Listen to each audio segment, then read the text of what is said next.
इतिहास का सबसे बड़ा इन्वेंशन पहिए को माना जाता है। एक ऐसा इन्वेंशन जिसने सिविलाइजेशन को आगे बढ़ने और तेजी से विकसित होने में मदद करी।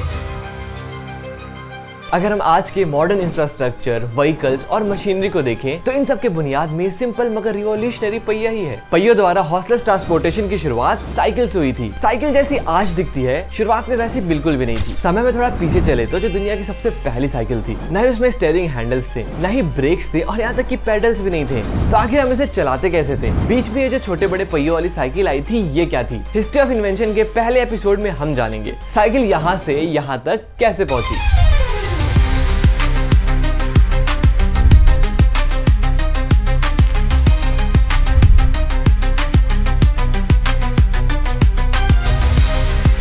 देखो, ऐसा माना जाता है लेकिन ये कंफर्म नहीं है हाँ, बिकॉज इसके पीछे बहुत सी कंट्रोवर्सी हुई है कि साइकिल का पहला विजुअलाइजेशन रफ स्केच के थ्रू लियोनार्डो डा विंची ने दिया था, वो भी 1493 में। अगर ये सच है तो he was such a legendary आदमी, बिकॉज तुम यकीन नहीं करोगे। He was a painter, draftsman, sculptor, architect, mathematician and engineer. In short he was that Sharma ji का बेटा, जिसके एग्जांपल हमें हमारे घर वाले देते हैं। और ये तो अभी मैंने कुछ ही बताया है। लियोनार्डो ने helicopter, parachute, bridges, tanks, diving suits, machine guns etcetera जैसे इन्वेंशंस या फिर उनके आइडियाज जनरेट किए हैं। He was a man of curiosity। क्या मतलब, मैं इतना सब कुछ इसलिए बता रहा हूँ कि इनके ऊपर भी एक वीडियो बनाऊंगा जरूर देखना। Age of velocipede. Velocipede word आता है लैटिन वर्ड से, जिसका रफली ट्रांसलेशन होता है fast feet.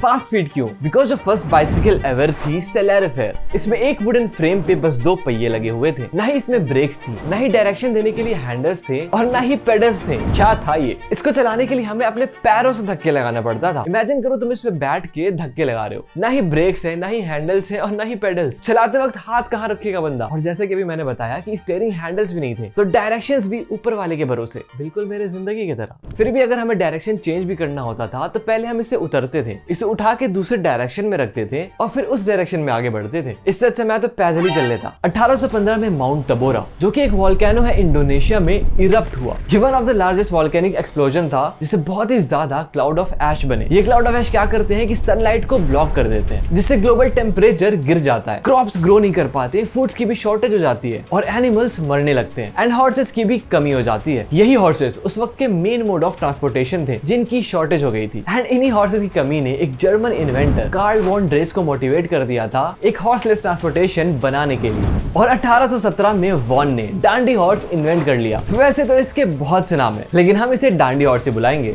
Law machine, laugh machine, law machine, laugh machine, laughing machine. Dandy horse को साइकिल के इवोल्यूशन का पहला रियल स्टेप माना जाता है, बिकॉज यहीं से सभी इस इन्वेंशन को सीरियसली लेने लगे थे। लेकिन इसमें अभी ब्रेक्स नहीं थी। सच बताओ तो ब्रेक्स के बारे में अभी किसी ने सोचा ही नहीं था, बिकॉज इस साइकिल को पैरों से धक्के देने की वजह से, and cycle already would and iron से बनी थी, इस वजह से हम ज्यादा स्पीड गेन ही नहीं कर पाते थे। तो ब्रेक्स लगाने का कोई मतलब ही नहीं था। तो डांडी हॉर्स को हम अपने पैरों से रोकते थे या फिर इसे कूद के उतर के रोकते थे। ये सेलेरिफेर से बहुत ही सिमिलर थी। सेम लकड़ी का फ्रेम, लोहे के 2 पहिए, लेकिन इस बार इसमें डायरेक्शन देने के लिए हैंडल्स भी लगाए गए थे, जो कि पहला रियल स्टेप था इवोल्यूशन की तरफ। लेकिन अभी भी इसमें पेडल्स और ब्रेक्स नहीं थे। अच्छा, क्या होता अगर हम यहीं पे रुक जाते, हम यहीं पे गिव अप कर देते कि ऐसे ट्रांसपोर्टेशन का क्या फायदा जिसका कोई प्रैक्टिकल एप्लीकेशन ही नहीं है? क्या होता अगर हमें ऐसा लगता कि इसको चलाने के बजाय हम पैदल ही चल लें? हमारे पास आज मॉडर्न साइकिल है क्योंकि हमने कभी गिव अप नहीं किया। अर्ली मॉडल्स में बहुत से प्रॉब्लम्स थे, बट हम गिव अप करने के बजाय एक एक प्रॉब्लम को सॉल्व करते गए। साइकिल भी एक ऐसे फेज से गुजर चुकी है अपने जर्नी में, जहां एक ऐसे साइकिल का दौर आया था जिसमें आगे के पहिए बड़े और पीछे के छोटे होते थे। ये डिजाइन हमने एक बहुत ही बड़ी प्रॉब्लम को सॉल्व करने के लिए बनाया था। वीडियो में बने रहो इस साइकिल के बारे में, और आगे के पहिए बड़े पीछे के छोटे क्यों होते थे इसका भी लॉजिक समझेंगे। और अब हमें स्पीड चाहिए थी। डांडी हॉर्स के बाद जो नेक्स्ट साइकिल आई वो थी वेलोसिपीड, जिसे बोन शेकर भी कहते हैं। अरे तुम गलत बोन समझ रहे हो। तो आखिर बोन शेकर क्यों? थोड़ी देर में बताता हूँ। 1860 में पियर मिकॉक्स एंड पियर लेलमेंट ने बोन शेकर को इन्वेंट किया था। और बताए वेलोसिपीड पिछले सभी साइकिल से अलग क्यों थी? बिकॉज इस बार इसमें बहुत ही मेजर चेंज आया था। यहाँ से फाइनली साइकिल में पेडल्स ऐड हो गए थे। आज साइकिल में पेडल्स होना बहुत ही सिंपल और ऑब्वियस लगता है, लेकिन यकीन मानो राइडर का feet completely off the ground ले जाना बहुत ही बड़ा सरदर्द था। सेलेरिफेर के बाद हमें पेडल्स इन्वेंट करने में 70 साल लग गए। पेडल्स तो हमने लगा दिया था, लेकिन ये आज के पेडल्स की तरह बिल्कुल भी नहीं था। बिकॉज ये पेडल्स डायरेक्टली फ्रंट व्हील से अटैच थे, बिना गियर और चेन के। पेडल को पुश करके हम व्हील्स को टर्न करते थे, जिससे साइकिल मूव होती थी, और ये बहुत मेहनत वाला काम था। मॉडर्न साइकिल की तरह इसमें फ्री व्हील मैकेनिज्म नहीं था। आज के साइकिल्स में अगर हम पेडलिंग को रोक दें फिर भी व्हील्स मूव होते रहते हैं, लेकिन बोन शेकर में पेडल्स और व्हील्स सिंक में कंटिन्यूअसली मूव होते रहते हैं, जिससे पैरों को आराम नहीं मिल पाता है। इससे ट्रांसपोर्टेशन तो आसान हो गया था, लेकिन अभी भी बहुत से चैलेंजेस थे। अब अगर पेडल्स आ गई है तो स्पीड भी इंक्रीज हो गई होगी, तो ब्रेक्स लगाई। ब्रेक्स भी लगानी थी क्या? हाँ, स्पीड तो बढ़ी है तो ब्रेक्स तो चाहिए ही, वो हम इस बार भी लगाना भूल गए। हमने अभी भी इसमें ब्रेक्स ऐड नहीं किया। पेडल्स ऐड करने की वजह से हमें स्पीड तो मिल गई थी, लेकिन उसी स्पीड को कम करने के लिए हमें बैक पेडलिंग करनी पड़ती थी, या फिर वही पैरों से रोकना या फिर कूद के उतर के रोकना। साइकिल में ब्रेक तो नहीं थी, बट जिंदगी में जरूर ब्रेक लग सकती थी। वेलोसिपीड को किसी चढ़ान पे चढ़ाना बहुत ही मुश्किल था, बिकॉज पेडलिंग खुद में ही अभी बहुत ही मुश्किल थी, क्योंकि पेडल डायरेक्टली व्हील से अटैच थी, और वो भी फ्रंट व्हील से, जिसकी वजह से पेडल करते करते स्टीयर करना भी मुश्किल था। वेलोसिपीड का फ्रेम बहुत ही हैवी आयरन से बना था, एंड इसके व्हील्स भी आयरन एंड वुड से बने थे, जिसकी वजह से सारे बम्प्स एंड वाइब्रेशन सीधे राइडर तक ट्रांसफर होते थे। और यही वजह थी कि इसका नाम बोन शेकर रख दिया गया था। बोन शेकर की एक और प्रॉब्लम थी इसकी स्पीड सेलेरोफेर एंड डांडी हॉर्स से ज्यादा होने के बावजूद भी कम थी, क्योंकि हम इससे एक पेडल में ज्यादा डिस्टेंस कवर नहीं कर पा रहे थे। ऐसा क्यों? क्योंकि पेडल्स डायरेक्टली व्हील से अटैच्ड हैं। हम इसमें एक पेडल में एक व्हील के सरकमफेरेंस के बराबर ही डिस्टेंस कवर कर सकते थे, और बोन शेकर के पहिए छोटे थे, जिसकी वजह से इसको लॉन्ग राइड के लिए यूज करना बहुत ही स्लो एंड टायरिंग था। इस प्रॉब्लम को सॉल्व करने के लिए वी मेड 19th सेंचुरी की Lamborghini Penney Farthing. Farthing was the British coin जो पेनी का 1/4 होता था। सेम इस डिजाइन में भी आगे का एक व्हील बहुत ही बड़ा होता है और पीछे का छोटू सा। आई नो तुम ये सोच रहे होगे कि इतने बड़े व्हील की क्या जरूरत है, क्या मतलब रील्स देख देख के तुमने सोचना ही बंद कर दिया है। बड़े पहिए लगाने के पीछे एक ही रीजन था, जिसकी वजह से हमने इस साइकिल को बनाया था, स्पीड। नहीं, ये वाला नहीं। कभी कभी हमारा एडिटर गांजा फूक के एडिट करता है। देखो, बड़े पहिए से क्या होता है कि पर रोटेशन तुम जितना डिस्टेंस ट्रेवल करते हो वो बढ़ जाता है। कैसे? इसे देखो, अगर छोटा पहिया है और तुम्हें एक रोटेशन कंप्लीट कर ली तो तुम उस पहिए के सरकमफेरेंस के बराबर डिस्टेंस कवर करोगे एक रोटेशन में। और वही अगर 50-60 इंच का पहिया है जैसे कि पेनी का, तो एक रोटेशन में अब तुम इस बड़े सरकमफेरेंस के बराबर डिस्टेंस कवर करोगे, जो कि ऑफ कोर्स ज्यादा होगा। सेम डिस्टेंस छोटे पहिए से कवर करने में तुम्हें 3 रोटेशन लगेंगे, और बड़े पहिए से सिर्फ एक।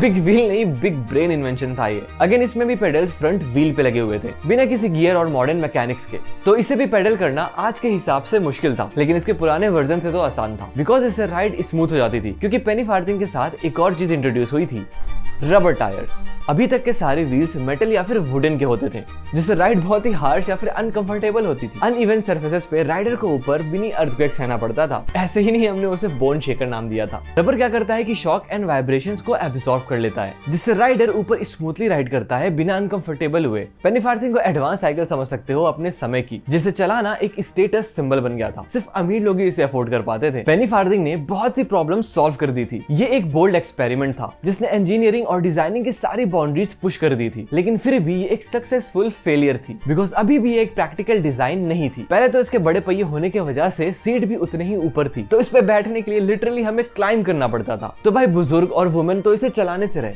और जब तुम आज के साइकिल को रोकते हो तो अपने पैर को जमीन पे रख सकते हो, मगर जब तुम पेनी के आसमान की ऊंचाइयों पे होते हो और तुम्हें साइकिल अचानक से रोकनी पड़ती है। कभी माउंट एवरेस्ट से गिरे हो? आज गिरोगे।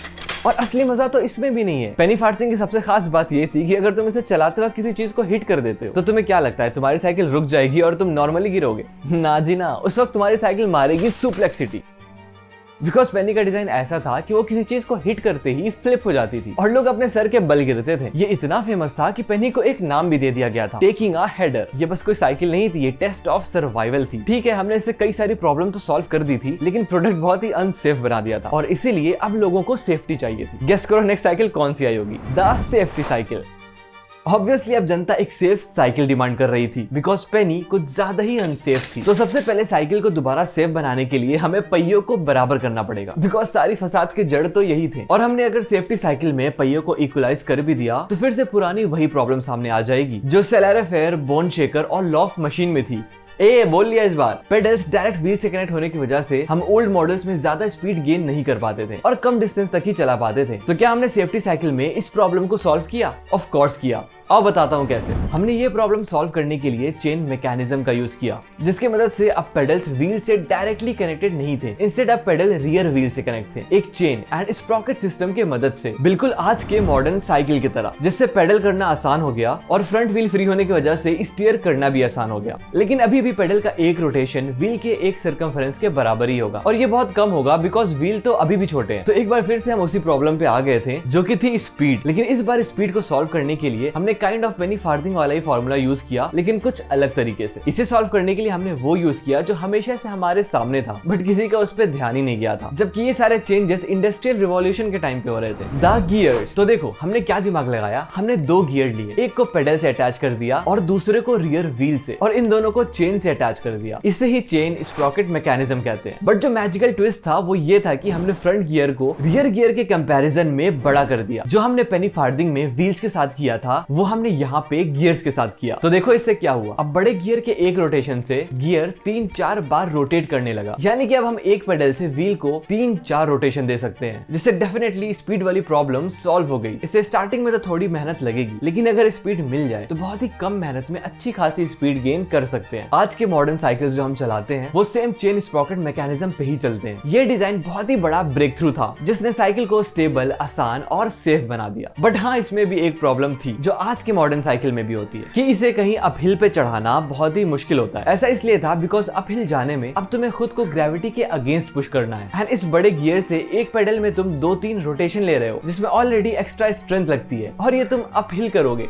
तो तुम्हारा एक पेडल बहुत ही मुश्किल होगा, क्योंकि एक पेडल से जो आउटपुट निकालना है वो बहुत ही ज्यादा है। तो ऐसे वक्त में हमें आगे के गियर छोटे और पीछे के बड़े चाहिए होंगे, बिकॉज इससे तुम एक पेडल में कम रोटेशन करोगे। बट ये पेडल आसान होगी, क्योंकि इस बार एक पेडल से जो आउटपुट निकालना है वो कम होगा। जस्ट लाइक तुम सीढ़ियां चढ़ रहे हो, but her bar 2 steps skip करके। जल्दी तो पहुंच जाओगे, बट मेहनत ज्यादा लगेगी। लेकिन अगर स्मॉल स्टेप्स लोगे, एक बार में एक ही सीढ़ी चढ़ोगे, तो कम मेहनत में पहुंच जाओगे। तो अब इस प्रॉब्लम को सॉल्व करने के लिए हमने मल्टीपल गियर्स वाली साइकिल बनाई। हाँ, वही हमारा बचपन का सपना, गियर्स वाली साइकिल, जिसमें रियर व्हील में 2 गियर लगे रहते हैं, एक छोटा और एक बड़ा। ऐसे वक्त में हमें पीछे बड़ा गियर चाहिए होता है। तो पहले के मॉडल में हम खुद उतरते थे और चेन को छोटे से बड़े पे शिफ्ट करते थे। तो इसे ठीक करने के लिए हमने इन्वेंट किया डीरेलर सिस्टम। सिंपल लैंग्वेज में समझो तो डीरेलर एक मैकेनिकल आर्म होती है, जो चेन को एक गियर से दूसरे गियर पे स्मूथली शिफ्ट कर देती है, वो भी बिना किसी रुकावट के और बिना हाथ गंदे करे। तुम्हें बस गियर शिफ्टर प्रेस करना होता है, जिससे चेन एक गियर से दूसरे पे आसानी से शिफ्ट हो जाती है। उस टाइम पे ये फर्स्ट गियर और सेकंड गियर के लिए यूज किया जाता था। अब गियर कंट्रोल हमारे हाथ में थी, जिससे जब चाहे हाई गियर पे और जब चाहे लो गियर पे शिफ्ट कर सकते थे। सबसे पहले डीरेलर का कंसेप्ट फ्रांस में अर्ली 19th सेंचुरी में आया था, लेकिन उसे मेन स्ट्रीम में 1930 के बाद लाया गया, जिसके बाद ये हर रेसिंग और माउंटेन बाइक का कोर सिस्टम बन गया। जैसे जैसे ये टेक्नोलॉजी इवॉल्व हुई, डीरेलर सिस्टम भी स्मार्ट होते गए, और आज के साइकिल्स में पीछे 7 से 12 तक गियर्स होते हैं और आगे 2 से 3 तक। और इसी तरह हमने अपहिल पर स्ट्रगल करने वाली प्रॉब्लम भी सॉल्व कर दिया, एंड यहाँ से शुरू करके एक परफेक्ट साइकिल बना दिया।